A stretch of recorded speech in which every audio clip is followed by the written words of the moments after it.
Assalamualaikum dan kita kembali bersua di MHI Malaysia hari ini. 3 Mac 2026 bersama dengan 13 Ramadan kami menyapa anda untuk membawa anda pelbagai lagi perkongsian yang menarik dalam Malaysia hari ini. Saya Fitri Yahya. Dan saya Anim Izzati. Pastinya kalau dah masuk 13 Ramadan, kita dah hampir menjengah ke 10 malam terakhir Ramadan. Hampir 2 minggu juga kita dah pun menunaikan solat tarawih. Jadi pastinya kita harapkan yang terbaik untuk anda semua. Perkongsian kita di Malaysia hari ini pastinya kita nak mulakan dengan sedikit perkabaran yang agak kecoh hari ini 3 Mac. Kita bakal menyaksikan yang cukup indah yang akan terukir di langit. Gerhana bulan ataupun terma yang dipanggil sebagai blood moon. Itu dia yang akan berlaku bermula pukul 5.50 petang sehingga 9.17 malam esok. Betul. Dan menurut Agensi Angkasa Malaysia MAISA, fenomena ini satu-satunya akan berlaku pada tahun ini dan kerana bulan yang berikutnya hanya akan berlaku pada 31 Disember 2028. Betul. Dan seperti mana yang kita saksikan ini, gerhana bulan ini berlaku apabila bumi berada pada kedudukan di antara matahari dan bulan. Jadi menyebabkan bayang-bayang bumi itu menutupi bulan. Jadi bulan akan kelihatan berwarna merah ataupun jingga ketika kemuncak gerhana bulan. Ini dia bahagikan kepada dua kondisi ataupun situasi, umbra dan juga penumbra. Umbra ni apabila bahagian paling gelap kerana cahaya matahari dihalang sepenuhnya oleh bumi. Dan pada ketika inilah anda dapat menyaksikan secara mata kasarnya warna bulan akan berada di warna yang sangat pekat, warna jingga pekat ataupun merah. Ini di gambaran dapat kami berikan secara grafiknya untuk anda selami. Ini adalah fasa-fasa gerhana bulan penuh pada 3 Mac 2026 itu hari ini. Yep. Ya, anda boleh merujuk juga pelbagai lagi ruang lingkup. Namun kita perhatikan ini dia. Kalau fasa-fasa yang ada okay. Kita boleh saksikan di gerhana maksimum. Bermula pada pukul 4.44 dah boleh mula. Okey, 7.33 minit malam ini katanya itulah berada di gerhana maksimum. Yang paling kita mudah untuk nampak warna yang berubah. Dan dia tak lama, dalam 30 minit sahaja kerana jam 8.02 minit malam dah pun tamat fasa itu. Dan ini pencerapan utama lokasinya di Balai Cerap dan Kompleks Solat di Kompleks Baitul Hilal Teluk Kemang, Port Dickson, Masjid Karya Bandar Spring Hill Port Dickson di Planetarium Negara KL, Balai Cerap Permata Pintar UKM dan Balai Cerap Selangor, tempat yang rujukan utama di Selangor. Seronoklah yang berada di kawasan tinggi Sabah, Sarawak. Kalau di Semenanjung ni di Port Dickson. Okey, ini dia pada tahun 2025 pada 8 September. Ini jam 2.13 minit pagi yang mana lokasinya berada di Maha Tower Langkawi yang menggunakan beberapa gadget ataupun kamera yang cantik dapat menyaksikan rakaman oleh MAISA di Maha Tower. Itu dia. Kita hanya dapat saksikan 3 berselang tahunlah. Katanya kalau selepas hari ini kita hanya boleh menyaksikan pada tahun 2029 sahaja. Dan itu tentang ilmu falak yang perlu kita kaji. Dan kalau dalam konteks Islam kita kena bersedia. Hari ini sangat istimewa kerana di masjid-masjid surah-surah pastinya ia akan solat sunat gerhana bulan ini. InsyaAllah moga-moga kita mendapat ilmu, mendapat barakah dan juga mendapat pahala berganda di hari-hari mulia Ramadan yang istimewa. Ya, bercakap tentang Ramadan yang istimewa, ada juga satu program yang disebut sebagai Sentuhan Ramadan yang berlangsung di Surau Rajaiyah Kampung Baru yang telah pun disempurnakan oleh Menteri Pelaburan, Perdagangan dan Industri MITI iaitu Datuk Seri Johari Abdul Ghani. Jadi kita sempat untuk rakam dan sama-sama kita saksikan.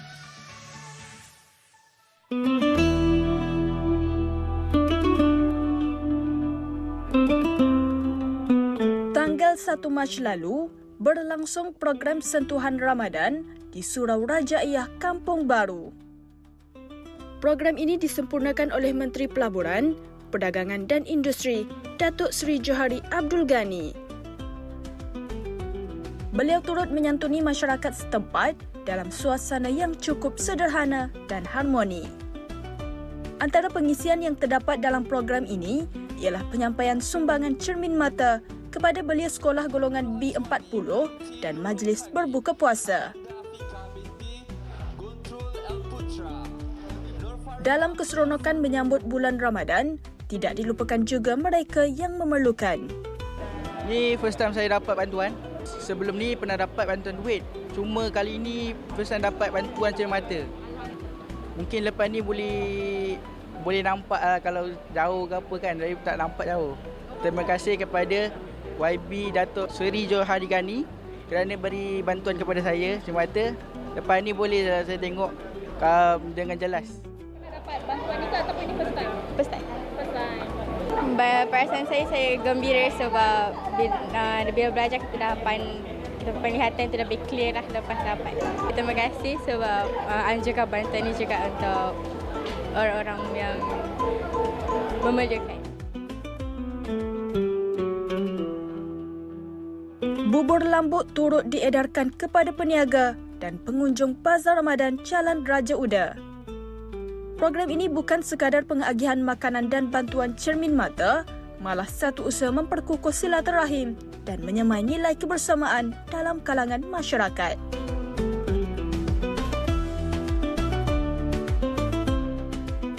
Itu dia Ramadan yang bermakna bersama dengan Menteri Datuk Seri Johari Abdul Ghani. Dan kita hari ini nak berkongsi seperti biasa untuk segmen Nostalgia Seni. Mungkin ada yang tak perasan, mungkin ada yang terlepas pandang, tapi kita bawakan kembali watak-watak yang pernah mewarnai drama yang popular pada tahun 90-an. Cinta Antara Benua. Saya pasti kalau mungkin lahirnya filem ini, saya baru berusia 5 tahun. Tapi membesar dengan menyaksikan video ini ataupun filem ini berulang-ulang lah. Okey, kita bersama dengan pelakon utamanya, Azdayanti Daud. Assalamualaikum, Kak. Waalaikumsalam. Selamat berpuasa. Ya, selamat puasa juga. Ya, itu dia. Heroin. Itulah dia. Kalau ikutkan, yang tu yang antara yang terakhir ke dalam lakonan? Tak ada. juga. Selepas Ada lagi? Percintaan Benua, saya ada berlakon telefilm. Banyaklah telefilm pada masa tu. Terbitan TV3 dan RTM jugalah. Bukan sekadar Cinta Antara Benua saja. Tapi itu yang melonjakkan nama akak kan masa tu. Kira Cinta Antara Benua itulah. Berlakon pula bersama dengan Ahmad Idham, Emrah Jolie. Ya, Emrah seorang Jolie lagi? dan Azhar Sulaiman. Azhar Sulaiman. Ya, saya. Tapi kita nak tengoklah gambar-gambar masa muda tu lah, sebab perlu untuk kita imbas kembali kenangan kan. Baru rasa seronok nak berborak kan. Ya, betul. Nak tengok dulu, mungkin ada penampil mungkin nak mainkan aksi-aksi sedutan ke. Okey, kalau ikutkan permulaan dalam bidang seni bila? Saya bermula pada tahun 1979. Filem pertama saya itu Esok Masih Ada bersama dengan Tan Sri Jin Samsudin masa tu. Oh, mahal pengalaman tu ya. Ya, betul. Kalau ikutkan macam mana boleh terjebak? Ya, ditawarkan ada uji bakat ke macam mana? Dia macam ni, kalau ikut pada mama dan baba saya cerita, ada satu makcik jiran yang bekerja di tempat Jim Samsudin. Jadi masa tu dia kata, kakak ada tak kat rumah budak-budak kecil? Saya nak panggil berlakon lah. Jadi acik tu kata, tak apa, kat rumah saya ada seorang budak. Dia kata, saya cuba bawa. So masa tu mama saya kerja, acik tu telefon, saya kat rumah seorang. Dia kata, kak, dia kata, saya bawa anak akak tahu. Saya nak pergi casting anak akak ni. Jadi sampai kat sana, bila dia bawa, buat sikit, tiba-tiba Tan Sri kata, okey, boleh, dia kata. Terus saja. Untuk itulah dunia terjun dalam filem yang pertama dalam lakonan ni untuk filem Esok Masih Ada. Tapi pada ketika itu memang tak ada dalam ahli keluarga sendiri yang terlibat secara langsung dalam dunia perfilman ini. Memang tak ada. Dalam family saya. Pencetuslah ni. Pencetus. Okey, ingat lagi tak apa momen-momen terindah berlakon pada ketika itu? Kalau kita nak refresh balik, masa tu Ahmad Idham berlakon dulu ke akak berlakon dulu? Oh, saya lah dulu. Kan? Okey, lepas tu kira berlakon dengan mereka ini, kira mereka lagi baru daripada akak lah masa tu. Jadi macam mana pengalaman? Okey, pengalaman ni bila kita bersama dengan satu tim sangat seronok sebab kita bekerja masa tu agak panjang lah dalam tempoh 3 bulan bersama. So daripada Kuala Lumpur bawa ke London. Jadi masing-masing tahu bawa diri masing-masing, masing-masing tahu macam mana nak hayati watak masing-masing lah. Jadi kita tengok macam... Kita tengok ni masa... Ni Kak Yanti. Oh, remaja ya. Masa ni umur berapa Kak? 22 tahun. 22, memang remaja betul lah ya. Remaja betul. Macam mana kepuasan berlakon tu sebab drama ni kan popular kan. Kalau ikut zaman sekarang ni memang viral lah drama ni, menjadi sebutan ditunggu-tunggu. Okey, kalau ikutkan pada zaman ni kiranya walaupun ada cinta korporat masa tu berlakon luar negara, tapi bila orang kata Cinta Antara Benua ni ada salah satu fenomena yang mana semua yang tengah sekolah, wih aku nak belajar overseas lah. Bestnya best je ada cerita macam ni. Jadi dia nampak wah macam ni rupanya kehidupan student dekat overseas macam mana, dan mereka semangat nak belajar. Macam kita lah kalau tengok TV, wah bestnya kau dapat berangan berangan tak salah kan. Jadi cerita tu jadi satu fenomena yang wah, ramainya yang suka. Sampai balik sekolah, orang nak tunggu. Sebab dia disiarkan, kalau tak salah saya lah, pada bulan Ramadan, puasa yang kedua, 4:30 petang pada tu. Balik tu, kalau boleh nak terus duduk depan TV, nak tengok, kan? Nak menantikan apa lagi yang berlaku. Ya. Mesti kita ada Satu angan-angan lah. Mesti banyak orang takat raya. Masa tu, kalau ikut-ikut, Kuasatan Production tu, berguni-guni lah surat sampainya. Zaman tu kan ada. Zaman tu. Okey, macam mana mungkin seni ataupun karya seni ini selepas semakin lama semakin ditinggalkan oleh sosok tubuh seorang Azdayanti? Okey, saya bukan kata saya tak nak berlakon. Okey, tapi disebabkan saya pun ada menguruskan family business. Saya ada chalet, abah saya duk menguruskan di asal chalet di Motor Perak. Sambil-sambil tu saya ada jugalah bisnes buat biskut raya ke ataupun jual minyak wangi yang saya uruskan dah hampir 14 tahun walaupun saya jenis yang tahu-tahu sajalah sebab saya bukan jenis yang orang kata nak popularkan perfume ni apa semua. Ada tak ada okey saja, kita jalani kehidupan kita macam biasa. Tapi bila masa popular zaman tu tak sesayang ketinggalkan kan. Lepas tu kan ialah banyak nama tawaran. disebut-sebut. Saya rasa saya tak menyesal bah. Tak ada macam nak kata terkilan ke nak tinggalkan sebab saya bermula daripada kecil ke filem. Lepas tu saya iklan. Saya banyak ke drama Minggu Ini RTM. And then another one, cerita Opah kalau ingat. Opah. Tapi masa tu tahun 90 lebih ke? Okey, 79 saya masih ada. And then 79 juga drama Minggu Ini. Dan 80-an cerita Opah. 80-an. Ya. Tapi berpeluang berlakon dengan arwah Kak Yan ya? Ya, betul. Macam mana pengalaman hebat tu sebab dia kan aktris yang kita kagumi. Okey, macam Azin Idawati. Okey, kalau ikut-ikut kita kecil mana kita nak tahu kan. Sebab masa tu umur baru 5 tahun. Betul. And then drama Minggu Ini pun umur 7 tahun. Jadi bila kita tengok berlakon dalam tu boleh saya dapatkan macam gambarannya macam ni. Mereka mengajar kita. Kak Yan, Aunty mengajar saya, okey buat macam ni, berlakon. Dia katakan jangan takut. Anggaplah macam mama. Jadi kita pun boleh menghayati watak tu. Jadi keseronokan berlakon bersama dengan mereka ni, saya kata inilah peluang yang saya dapat dalam hidup saya yang orang lain takkan dapat. Saya bersama dengan pelakon, seniman dengan seniwati. Jadi masa tu kan. Jadi kita rasa berbanggalah. Yalah, betul. Tapi sekarang tak ada ke rasa macam nak comeback balik kan? Banyak ni watak Dulu pernah yang ada tiba-tiba macam teringin ke? Ada tak? Okeylah, nak kata teringin tu, siapa kata tak ada teringin? Ada insya-Allah. Tapi saya pun tak boleh nak kata habis, insya-Allah. Mana tahu kod-kod satu hari tiba-tiba, comebacknya Azdayanti Daud.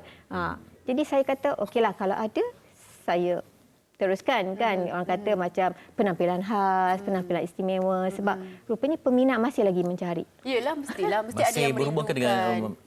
rakan industri yang rapat ke masih? Okey, masih lagi. Yang grup-grup cinta antarabendua dengan Mak Khatijah Abu Hassan dan cerita Opah, Aunty Nolia, semua masih lagi berhubung. And then kalau jumpa pun maknanya dalam era-era saya tu mereka masih mengenali lah kalau kita jumpa kat luar, even dengan Aida Rahim, dengan Helmi Jamaat Bila punya adik. Memang kita time-time tu memanglah kan, time 90-an tu memang meletup-letup lah cerita.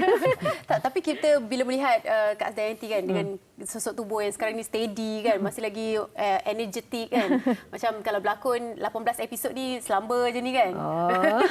Nampaklah maknanya masih lagi rasa minat dan cintakan dalam dunia lakonan tu masih ada. Okey, masih ada. Masih berminat lagi cinta dalam dunia lakonan. Itu kalau tidak takkanlah saya suka tengok drama. And then kita boleh tengok dulu dengan sekarang perbezaan macam mana kan. Jadi kita rasa seronok, maknanya dunia industri ni semakin berkembang lah. Orang kata semakin maju, teknologi pun dah makin bagus. Tak macam kita dulu berlakon kecil-kecil. Kalau dia tanya kenapa tinggalkan, apa jawapan kepada peminat? Okey, saya tak tinggalkan.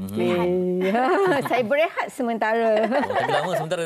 Lama juga kan sementara. Tapi sebab ada uruskan bisnes kan, jadi saya sambil-sambil tu orang kata kalau panggil balik, why not? Saya kata kan.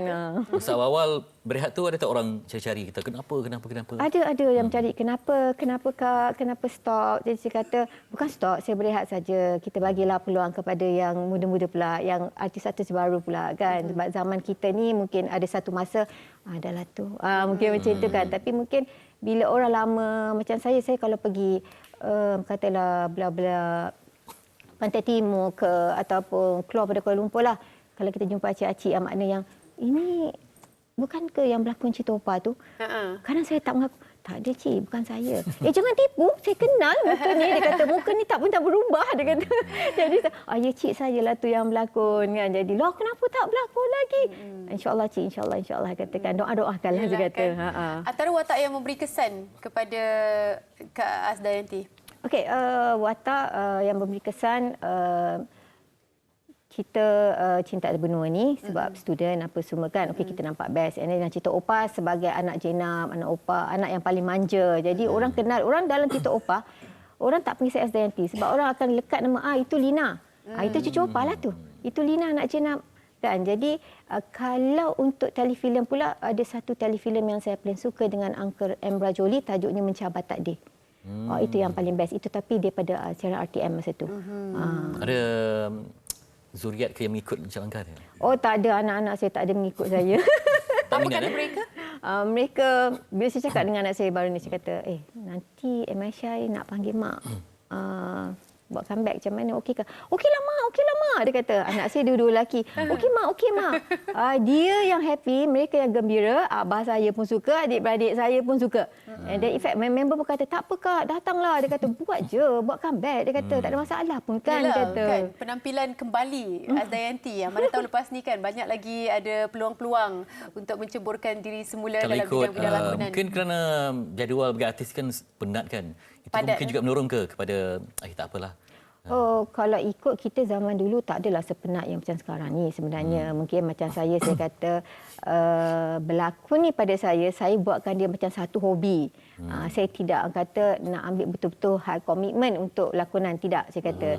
Sebab family history tak ada berlakon. Jadi bila saya boleh berlakon kecil-kecil, saya kata okeylah, saya dah rasa filem, saya dah pernah buat iklan, saya dah pernah buat drama, kata dah berlakon dengan sama-sama rakan-rakan industri. Dia kata okey, alhamdulillah lah, kata rezeki aku. Macam itulah dia kata.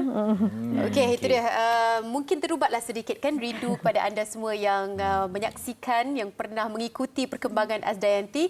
Kita bawakan sekali lagi untuk perkembangan terkini. Kita harapkan agar segalanya berjalan dengan lancar. Perancangan-perancangan akak selepas ini muncul kembali di kaca TV, insyaAllah. Okey, itu dia. Terima kasih kita nak ucapkan sekali lagi kepada susuk tubuh Asdayanti Daud, seorang yang pernah memberi kesan yang besar dalam dunia perfilman. Itulah dia. Memang nampak tadi boleh terimbas kembali kan, wajah-wajah remaja sangat. Ingat semula kan. Okey, cuba ni Zati sebut perkataan ni. Yang mana satu? Otorinolaryngology. Lepas ni kita nak tengok pada segitiga wajah. Ada segitiga kawasan wajah yang sangat kritikal dan penting. Kalau terganggu ke mungkin ada impak sampai boleh membawa kepada kematian. Betul. Orang kata segitiga kematian. Okey, seketika nanti Malaysia hari ini.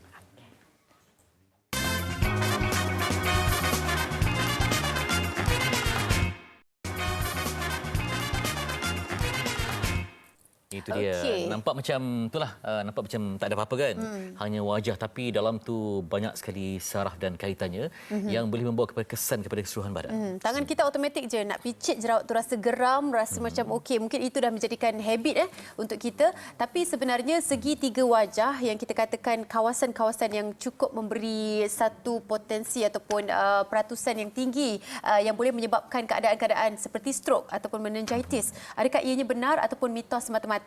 Kita terus saja bersama dengan Dr. Aiman A. Hamid, pakar klinikal otorinolaryngologi daripada Jabatan Otorinolaryngologi Pusat Perubatan Universiti Malaya PPUM. Assalamualaikum doktor. Waalaikumsalam warahmatullahi wabarakatuh. Baik, doktor ENT lah ni. Itulah dia. Kan? Senang kita nak faham kan. Okay, baik, sebagai mukadimahnya bila sebut tentang segitiga ni, apa perkara asas yang perlu kita fahami? Okey. Assalamualaikum warahmatullahi wabarakatuh. Berkaitan dengan segitiga wajah ni. Segitiga wajah ni adalah area spesifik yang ada pada bahagian wajah manusia di mana bila ada komplikasi daripada infection daripada kawasan tersebut, komplikasi dia bukan komplikasi yang simple. Komplikasinya adalah komplikasi yang serius. Disebabkan? Disebabkan ada salur darah yang supply dekat situ direct pergi akses ke otak. So dia melibatkan kegagalan kondisi otak itu sendiri contohlah apabila situasi yang dilakukan itu berada di kawasan segitiga yang kita tunjukkan ni, danger triangle of face di hidung ataupun di atas permukaan bibir, dan saraf itu terus direct ke otak. Apa yang berlaku apabila kita picit jerawat di situ? Apabila kita picit jerawat dekat situ, sebenarnya walaupun kita nampak secara fizikalnya kita keluarkan nanah yang ada, yang putih tu, yang geram tu. Yang kita geram sangat tu kan. Tapi sebenarnya kita introduce more infection deeper. Kita akan menolak kuman yang ada komensal dekat bahagian kulit tu masuk ke dalam. Yang specialnya bahagian segitiga wajah ni, dia ada salur darah yang membawa darah yang tak beroksigen yang kita kenali sebagai vein ataupun vena. Vein di bahagian segitiga wajah ni dia tidak berinjap. Berbanding dengan vein yang berada di selain daripada wajah tu, di seluruh tubuh badan manusia, dia berinjap. Fungsi injap ini untuk menghasilkan laluan satu arah. So, daripada kawasan bawah naik sampai ke jantung. Tapi di bahagian muka ni dia tak diinjap, bermaksud dia boleh dui arah. So maknanya instead of kita lalu keluar sahaja, kuman tu boleh merebah masuk dan dia ada direct access. Tol dekat untuk sampai ke otak tu terus sampai. Jadi sebenarnya kondisi yang melibatkan otak itu adalah disebabkan bakteria itu sendiri, jangkitan itu jangkitan sendiri. kuman itu Apa sendiri. filter yang ada? Filter. Dia tak ada filter. Tak ada tu yang masalahnya. Itu yang bahayanya. Tapi sebabkan benda ni orang anggap remeh. Jerawat kecil saja. Tak apa, kita boleh tekan. Tapi sebenarnya komplikasi yang berlaku adalah lebih teruk. Kalau dia mempengaruhi kawasan hidung. Dia kawasan dia bermula daripada pangkal hidung, membawa kepada bahagian kanan dan kiri sudut mulut, dan dia merangkumi hidung dan juga upper lip kita dalam kawasan segitiga tersebut. Okey. Ini dia. Lebih mudah untuk anda menyaksikan gambar secara terus, dan bila kita cakap segitiga wajah ini, dia tak boleh kita nafikan kalau kita pergi facial, terutama sekali wanita-wanita. Tapi saya rasa sekarang lelaki pun menjadi pilihan juga untuk pergi ke spa dan buat cucian muka dan sebagainya. Di kawasan itu sebenarnya agak sensitif, dan selalu kerap kali kita gunakan alatan untuk keluarkan. Adakah mungkin kaedah alatan itu dibenarkan ataupun kedua-duanya, sebab mungkin alatan dah di-sterilize terlebih dahulu, kan? Alatan yang digunakan untuk keselamatan harus disterilisekan. Kita tak boleh guna sembrono apa-apa yang jarum ke yang tak disteril terus buat. Itulah kan akan introducekan lagi infection. Tetapi as long as tiada luka, insya-Allah dia masih selamat. Tetapi bila ada luka, maknanya kita punya kulit, bahagian kulit kita dah break off. So dah tak ada barrier. Saat itulah boleh kuman tu masuk dalam dan dia invade, dia pergi kat salur darah, daripada salur darah tu dia merebak bawa pergi ke bahagian otak. Apakah kondisi komplikasi yang terjadi kepada otak tu kita namakan dia sebagai jangkitan? Dia boleh menyebabkan apa? Kelumpuhan ke stroke ke? Nama untuk bahagian otak yang saya maksudkan ni adalah cavernous sinus. Cavernous sinus ni merupakan takungan darah. Darah tak beroksigen di dalam otak seperti dalam gambar tu yang warna hijau. Okey. Dia dalam situ dia ada banyak saraf yang melaluinya. Antaranya saraf-saraf yang berkaitan dengan penglihatan, saraf berkaitan dengan pergerakan anak mata kita, dan saraf berkaitan dengan deria rasa. Deria rasa. Dan yang paling penting dekat bahagian situ juga dia ada salur darah, pembuluh darah yang membawa darah beroksigen, yang warna merah 2 titik tu. Itu adalah internal carotid artery. Dia pembuluh darah utama bawa untuk supply ke bahagian otak. Kat situ jangkitan yang boleh berlaku. Jangkitan berlaku sekeliling. Tapi kena ingat dia boleh merebak masuk ke dalam dan dia juga boleh memberi tekanan. Kenapa saya kata boleh bagi tekanan? Sebab salur darah itu sendiri dia berada dekat dasar otak. Kepala kita ni semua tulang. Tulang tak boleh expand. Jadi dia dalam satu ruang itu, bila dia infection berlaku, body kita try to nak get rid. Tapi dengan cara dia jadikan thrombus. Dia akan jadikan macam darah beku kat situ, nak mengepung. Tapi kawasan itu lama kelamaan dia akan naikkan pressure dan memberi tekanan kepada saraf-saraf yang bahagian yang saya bagi tahu tadi lah. Doktor, kalau masalahnya macam kita buat yalah, kalau hidrogin kan kita cabut bulu hidung ke ataupun beri gangguan ke buat treatment ke subat sini ada risiko, masih ada risiko. Walaupun kita kata kat bahagian luar saja, tapi kat bahagian dalam ni pun dia punya drainage sama. So kalau cabut bulu hidung, ada luka dekat bahagian dalam yang kita tak nampak, so lama-lama infection tu berlaku, dia berkumpul, colonize, dia masuk dalam salur darah, sama juga dia punya pathogenesis yang berlaku. Doktor, situasi contohkan seperti setengah kondisi, terutama sekali dalam kalangan kanak-kanak kan, dia mempunyai tisu hidung yang sangat fragile dan mudah untuk berdarah. Dan bila kita tengok macam sedikit luka ada, adakah itu juga memberi kesan terhadap keadaan ataupun situasi ini? Itu darahnya datang most likely daripada arteri. Arteri supply ni berlainan daripada vein. Arteri dia membawa darah-darah beroksigen. Selalunya yang kanak-kanak yang epilepsis, kita panggil dalam saintifik dia, kita panggil dia anterior epilepsis. Dia datangnya daripada supply yang banyak salur darah yang dekat bahagian dalam hidung ni. Dia jadi kat bahagian little area atau kesebab. So kawasan situ memang ada risiko dia tergendala dia merangkumi dalam kawasan segitiga tu. Tapi dia bukan laluan yang boleh melawan arah. Macam yang vein dia tak tadi. boleh keluar masuk lah maksudnya tadi kan. Dia arteri. Arteri. Tapi bila kalau kawasan tu jadi infection tu masuk in vein, dia masuk dekat bahagian vein. Jadi kalaunya orang yang sama. buat bekam muka tu ada risiko juga ya. Kalau dia tak ada ilmu yang betul-betul Ya, betul. Kena ada pelatih betul-betul memahami ya. Cari orang yang bertauliah. Bertauliah. Kadang main cucuk je bahaya juga Betul. Tapi kalau macam kita tak selesa kan, mungkin ada timbul jerawat yang berkaitan kan. Jadi apa boleh dilakukan? Langkah selamat untuk menyantu ni. Bermaksud kalau kita ada jerawat kat bahagian situ, first kali policy of hands off. Hands off ni bermaksud jangan getar tangan, nak pegang walaupun geram tengok. Okay? Apa yang kita boleh lakukan is a warm compression ataupun tuaman suam, ambil tuala, lepas tu rendamkan dalam air suam tak berapa panas, tak berapa didih, perahkan dia dan kita tuam dekat bahagian bisul ataupun bahagian jerawat tersebut dalam masa 10 ke 15 minit dalam frekuensi 3 ke 4 kali sehari. Dalam masa yang sama juga kita boleh sapukan krim topikal. Ada macam Oxy kan kita boleh pakai atau krim benzoyl peroxide ke. Selepas steroid boleh pakai? Steroid dikurangkan inflammation. Okey. Satu lagi kita boleh guna yang sekarang ni saya rasa zaman-zaman Gen Z suka pakai acne patch. Acne patch, acne betul? Patch. Itu pun boleh fungsi sebagai pelindung untuk 24 jam.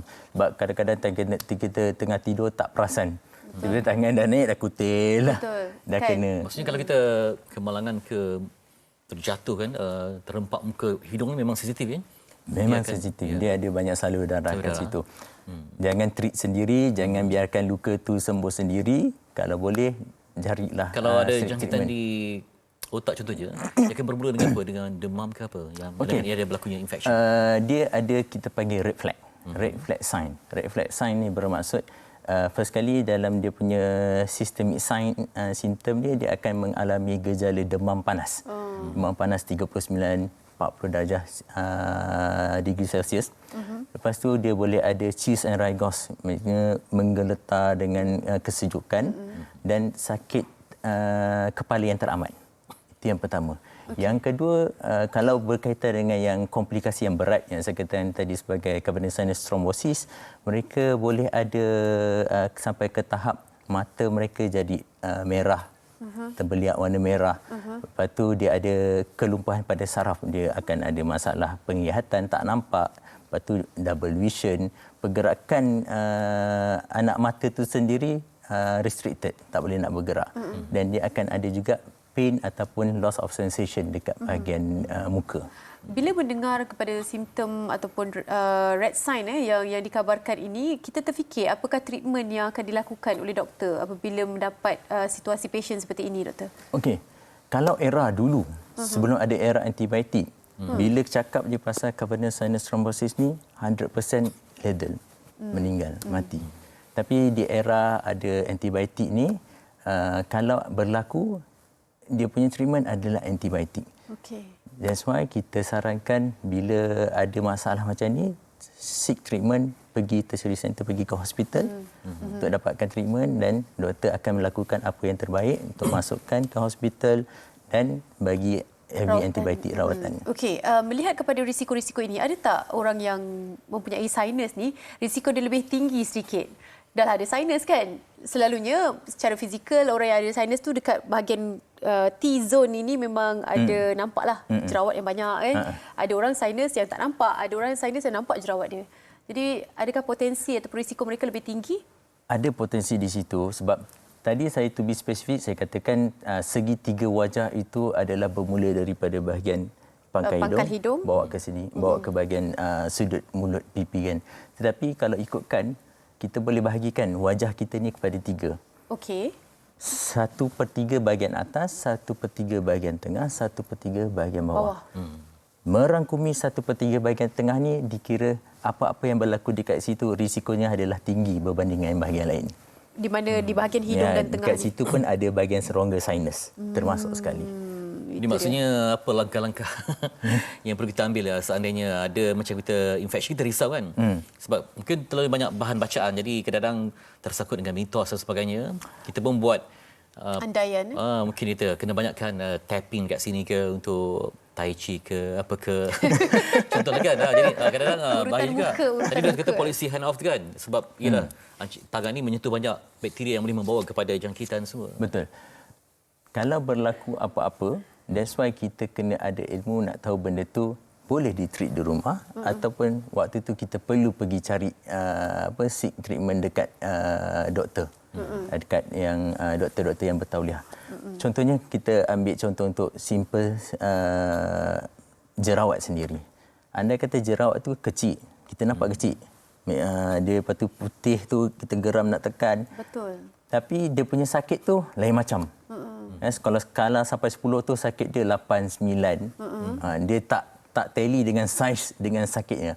Itu pun salah satu tanda yang kena jangan treat sendiri, pergi ke hospital. Okey. Selain tu kawasan sekeliling jerawat tu sendiri, kalau dia dah terlalu merah, pergi merebak ke bahagian tepi, naik ke bahagian mata, itu pun salah satu juga tanda yang kena pergi cek. Ya, yang paling kita risau sekarang ni tawaran-tawaran daripada spa-spa, beautician kan mengatakan boleh menggunakan mesin-mesin tertentu untuk mengurangkan kadar teruknya jerawat mereka kan. Satu lagi, apakah mungkin punca lain yang boleh menyumbang kepada kondisi ini selain daripada jerawat dan bisul? Adakah luka-luka lain? Kawasan ni bila ada luka-luka boleh dapat tertoreh sendiri ke. Tertoreh pun boleh. Tertoreh ataupun saja-saja main cucuk-cucuk masuk susuk ke. Saja-saja susuk tak ada. Itulah dia bahayanya.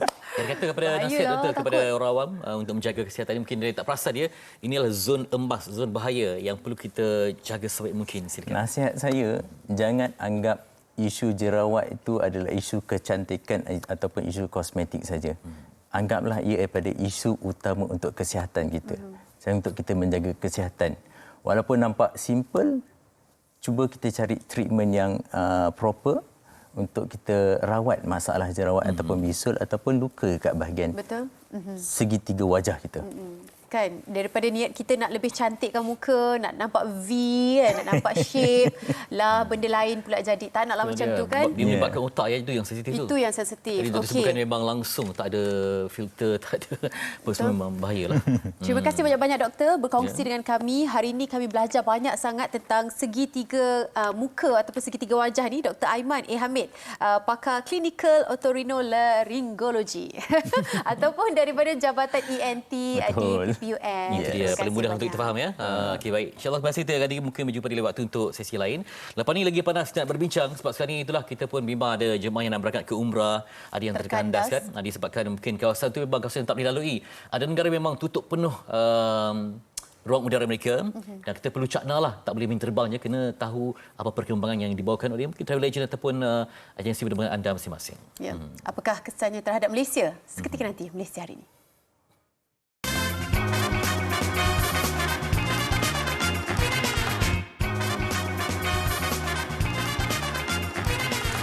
Baik, kembali dan janjikan kita nak berbincang sebelum itu, kita nak berkongsi di paparan di akhbar mulakan Harian Metro.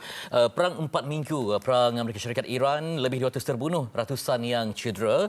Di konflik di Timur Tengah terus tegang apabila Presiden Amerika Syarikat Donald Trump menganggarkan perang ke atas Iran akan berlaku sekurang-kurangnya bagi tempoh 4 minggu. Dan serangan yang dilancarkan bersama sekutunya, Israel menerusi operasi Happy Free setakat ini mengorbankan beberapa pemimpin kanan Iran termasuk Ayatollah Al-Khamenei. Okey, di berita harian juga kalau anda saksikan di halaman hadapan sekali, pasaran global terjejas disebabkan oleh serangan AS dan juga Israel ke atas Iran sejak Sabtu lalu. Jadi kita nak fokuskan kepada apakah mungkin kesan geopolitik, ekonomi dan juga undang-undang antarabangsa yang akan berlaku di Malaysia, terutama sekali apabila melibatkan kuasa besar, dan adakah serangan ini memberi kesan sejauh mana terhadap Malaysia dan sepantas mana kita dapat merasai kesannya. Kita bersama dengan Profesor Azmi Hassan, Fellow Majlis Profesor Negara. Assalamualaikum. Waalaikumsalam. Terima kasih Prof. Kembali lagi untuk menyantuni topik-topik yang cukup hangat bersama dengan kami. Kalau tak ajak pun saya datang. Dunia politik ni dekat di hati Prof. Jadi itulah apa yang perlu kita faham. Mungkin ramai dah faham, tapi bimbang kesannya serta-merta ya. Sebaik dilancarkan serangan, airport automatik tutup. Ya, betul. Jejaskan kalau ikutkan Dubai saja seminggu 3,600 penerbangan semuanya dibatalkan dan ruang udara UAE kosong. Termasuk belum masuk lagi dengan Qatar, dan ini menjangkit kepada 8 negara. Jadi apa implikasi besar yang berlaku serta-merta ini memberikan impak seterusnya? Ya, ada yang mengatakan mengutuk Iran. Kenapa serang negara-negara Teluk ini? Tapi Iran awal-awal mengatakan bahawa mereka akan menyerang pengkalan tentera saja. Tapi strategi itu berubah selepas 24 jam. Mereka menyerang kawasan-kawasan yang bukannya ada pengkalan tentera. Tapi kalau Fitri Hanim tanya saya kata itu strategi bijak. Kerana Iran kata kami seorang saja tidak boleh dikatakan merasai keperitannya. Anda yang bersekongkol dengan Amerika Syarikat juga sepatut merasainya. Sebab itu setelah kematian Ali Khamenei, pemimpin agung, Iran dikatakan terus dikatakan menyerang negara-negara Teluk dan juga negara Arab itu. Adakah kita bakal melihat kepada sesuatu yang lebih besar, serantau besar apabila melibatkan kuasa-kuasa ini kan? Kita khawatir ia hanyalah bukan sekejap, khawatir bukanlah sementara. Bagi pandangan Prof, bagaimana? Trump mengatakan 4 minggu. Dia walaupun dah 4 minggu. Ya, walaupun dia banyak temberang, tapi itulah hakikatnya. 4 minggu itu besar kemungkinan yang paling minimum sekali. Tapi Trump juga mengatakan Iran sudah sedia untuk berunding. Tapi Iran kata kami tak mahu berunding. Setelah anda membunuh ketua kami, adakah kami nak berunding sebelum kami menyakiti anda? Jadi itu yang dia katakan. Harapannya lah ianya bersasar di kawasan tersebut saja. Itu saja, tapi hakikatnya adalah kita pun terkena. Dalam hal ini dari segi geopolitik dan juga dari segi ekonomi. Walaupun 4 minggu Prof, tapi ada tak kemungkinan akan berlaku intensiti yang lebih besar? Mungkin dengan kematian bekas pemimpin-pemimpin yang dihormati kan, meningkatkan lagi ketegangan tu. Ya, memang akan meningkatkan lagi. Sebab tu Iran ketika menyerang habis-habisan. Hakikatnya Trump mengatakan bahawa sistem peluru pandu pelancar telah obliterated, telah dihancurkan. Tapi hakikatnya adalah Trump boleh menyerang, Iran boleh menyerang lagi. Dan juga bila Hanim sebut tadi tentang perundangan antarabangsa tu, Trump pernah mengatakan selepas mereka menawan Maduro dan di Venezuela, tiada perundangan antarabangsa boleh mengikat saya, boleh mengongkong saya. Itu begitu angkuhnya Trump selepas bermaksud diplomasi tak terpakai lah ni? Tidak terpakai. Ada ruang egois yang lain yang... Ya, itu dikatakan, Trump mengatakan yang hanya boleh mengikat saya adalah morality saya. Dan kita tahu morality tapi dengan ancaman penutupan selat, Prof macam mana? Akan memberi juga tekanan sebabkan itulah laluan penting yang membekalkan 80% lebih kurang minyak dunia melalui Iran itu juga mengubah landscape tekanan itu. Ya, kemungkinan ada. Sebab Selat Hormuz itu membawa keluar hampir 20% minyak daripada negara Arab dan 80% China adalah dikatakan customernya. Dan kemungkinan kalau China tertekan dengan bekalan minyak yang dikatakan berkurangan, mungkin China akan dikatakan memberi tekanan yang lebih sama ada kepada Iran ataupun Amerika Syarikat. Tapi Fitri, setakat ini China belum lagi mengambil langkah-langkah yang drastik. Cuma kenyataan saja. Sama juga dengan Rusia, Fitri. Okey, kita melihat kepada dua sisi. Satu kesan dari sisi ketenteraan dan juga kesan daripada sisi ekonomi itu sendiri. Yang mana yang akan lebih jauh terkesan melihat pada keadaan yang berlaku? Ya, kalau kesan militerinya adalah rantau tersebut saja. Tapi ekonominya adalah secara global. Dan tapi kerajaan dah mengatakan RM1.99 itu akan dikekalkan. Tapi mungkin akan dikekalkan, tapi subsidi yang terpaksa ditanggung adalah lebih banyak lagi. Sampai bila subsidi yang banyak perlu ditanggung? Betul. Dan adakah RM1.99 itu akan naik RM2.5, RM2.6? Kita tak tahu. Tapi itu saya katakan, terkesannya ekonomi global, ekonomi itu adalah lebih global berbanding dengan kesan militeri itu sendiri.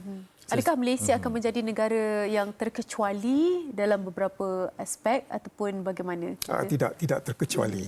Kalau kita lihat kenyataan Yahnim yang dikeluarkan oleh kerajaan kita, ianya lebih keras berbanding dengan negara-negara ASEAN lain.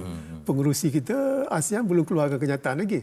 Disama juga dengan isu Venezuela, kita yang paling keras mengeluarkan kenyataan. Jadi dalam hal ini kita akan terkesan, kita tidak boleh memihak dikatakan sebagai neutral.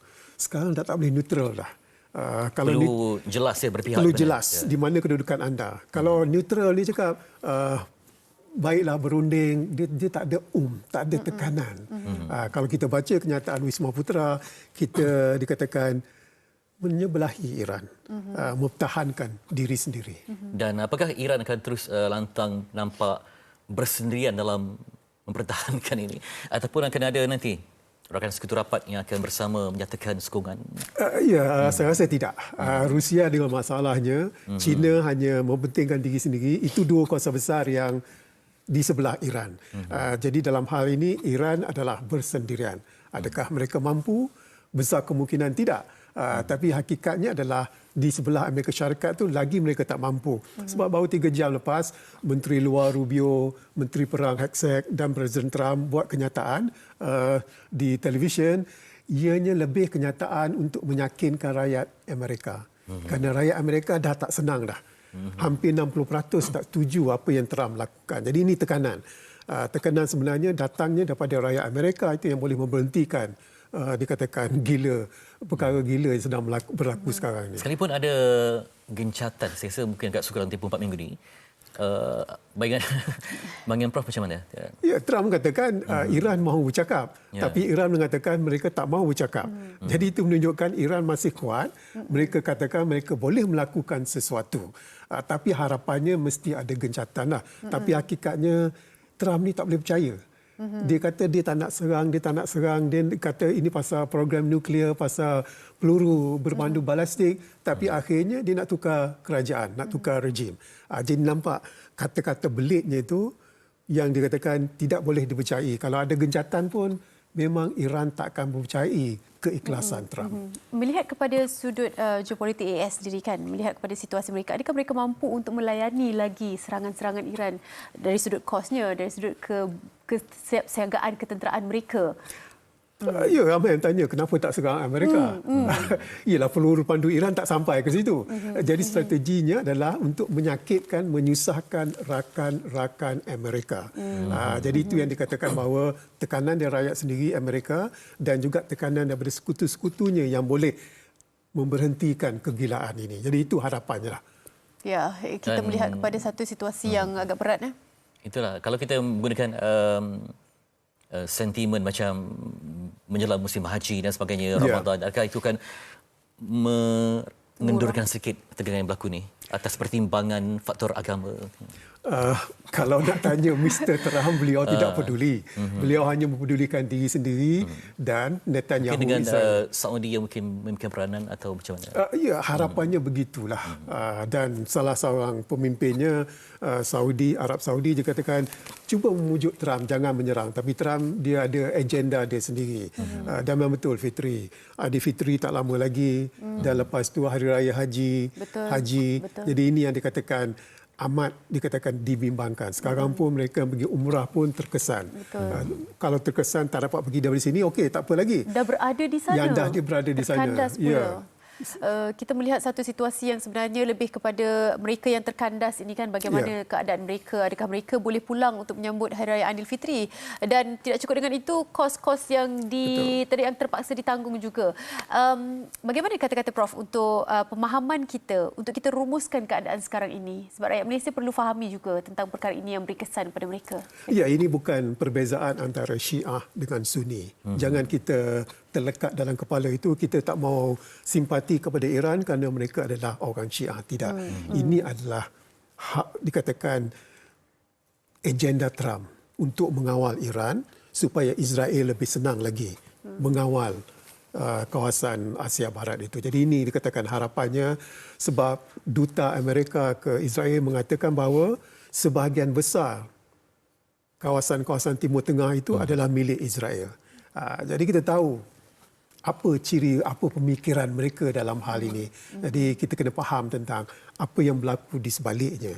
Dan kita jangan terpesona bila ada pemimpin negara Teluk yang mengatakan bahawa memujuk Trump jangan serang Israel.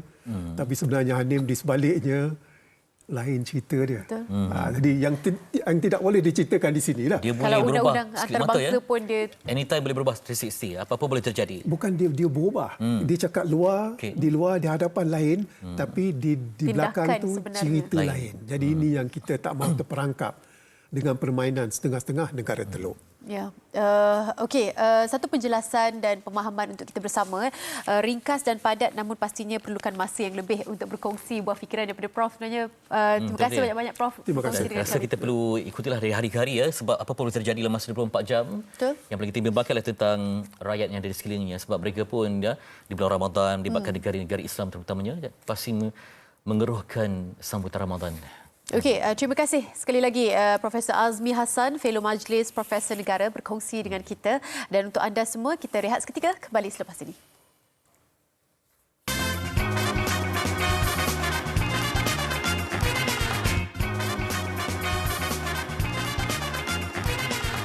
Itu dia 13 Ramadan kita, macam kita nak sebut Ramadan dengan tenang kan, baru nak fokus kepada Gaza, tiba-tiba merebak pula kepada serangan ya. Ini memberikan implikasi yang luas kepada umat Islam ya. Mungkin ada yang berhadapan dengan kediaman mereka itu berhadapan dengan kawasan penggalan tentera. Betul. Jadi ada yang kata macam-macam lah cerita, katanya terpaksa berpindah, jadi hidup pun tak aman sebabkan di rumah sendiri. Macam-macam dugaan berlaku pada umat Islam. Yang kita boleh lakukan adalah sentiasa berdoa dan terus berdoa. InsyaAllah menghampiri malam akhir Ramadan ini, doa akan dimakbulkan dalam setiap apa urusan yang kita lakukan, dan jangan lupa untuk kita sedekahkan juga doa pada mereka yang berada dalam situasi terkandas dan sebagainya. Dan kita akan bincangkan tentang bahaya mercun. Ada lagi orang yang mercun? Ya, adalah, mestilah ada. Itu dah jadi macam satu tradisi. Sifat mercun itu yang nampak moden tu, tapi yang buatan sendiri tu. Yang hilang tangan, hilang kaki, itu memang itu yang lagi risau. Setiap tahun kita paparkan mereka yang terjejas, yang terlantar, yang cacat semua hidup, tapi masih ada yang tak sedar ya dengan buatan sendiri. Imajinasi itu bagus tapi di tempat yang sangat salah. Betul. Kita akan bincangkan tentang topik ini esok di Malaysia Hari Ini. Assalamualaikum. Bye.